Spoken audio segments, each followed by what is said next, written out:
Na Bula FM krake tale taki. Gonga elambasa Bula FM namba 2 na sere. Ando tale tak na borong en Bula FM namba 2 na sere su. Kau buat itu gara-garaki au rebot juga ni stima. Au ndau tale tak na borong en Bula. Tolo bina Fiji Bula FM namba 2 singa toka. Bula bina era roga. Bula FM namba 2 tikola.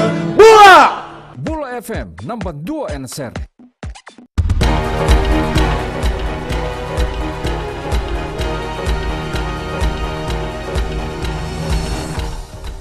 Ni sambula, sai koyongona Vakaleleka ni nonda itutuku. Enda sa tikongo ene katolu ni madha ni buli, ia na kor ni buli na Natambua High School, e senga tinga ni se tikibutaka na fomu vitu.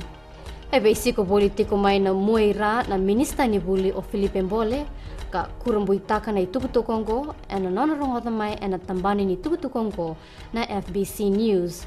Tukono Mbole ni seng ni bau tukuni ya ni bua ni seng ni se tekebubuli na fomu vitu ena Natambua High School. E taurirau ena tuku ni se senga tu na yaya ni buli ena rumu ni buli ni fomu vitu. E satu bakarau na matini tu mena bakalebu taka dake na matangali sikola sibi ena bakarau taka ena tambane ni beibuke na National Topper Scheme. Na ono nandrau na sikola sibi kana solyongo eseng ni umana na vei tambana ni buli tau doko. Esa soli na sikola sibi kina tolan rao na ngoni buli era toribaka na tambana ni buli. Tukono pio tikondondu na wuni bola tunde ena nona vali bola na Prime Minister ni sa vei buke na matini tu ena bonua e rao kina me vei buke kina ka seng ni bonua era vina kata na ngoni buli andua me koto kina na sikola sibi. E reireyani kina matibele wai mainandi o Gregory Wilcox kaya mbaki ono sangavulu ena kena kunebua na wainganga ni veiva kamateni taki. O Wilcox endo nandau nindau fika mai Amerika. E akota mai kena nando bonua e rota ni tolu poindi vitu dioa na kilokaramu na wainganga ni veiva kamateni taki. E ravisuki Wilcox na tambana ni kaistamba ena rarani wanga buka mainandi. Ena tiko na itotongi ni kisiongo ena $2 million se totongi mate ki wali vivesu. Kina gito, e sabo e rona singa me sa tekbuta ki kina na sota ni Wellington Sevens.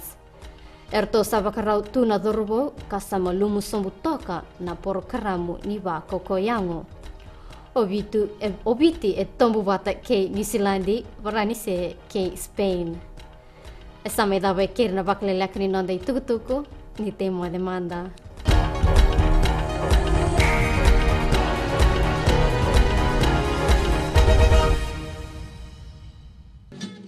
Tali tak na parong na radio Fijuan na station galmutua. Ako na koro ko na tale taki. Mandau tale taki ni na parong radio Fiji 1. Kitongo isu untuk tali tak na borong na radio Fijuan station galmutua. Keto tali tak na radio Fiji 1. Na radio Fiji 1 endo tali tak talanga e Singotoka. Station ni Machino Pinatia na radio Fiji 1 kwa Keyanyan. Na radio Fijuan nandu mai biti na bonga ni BNN.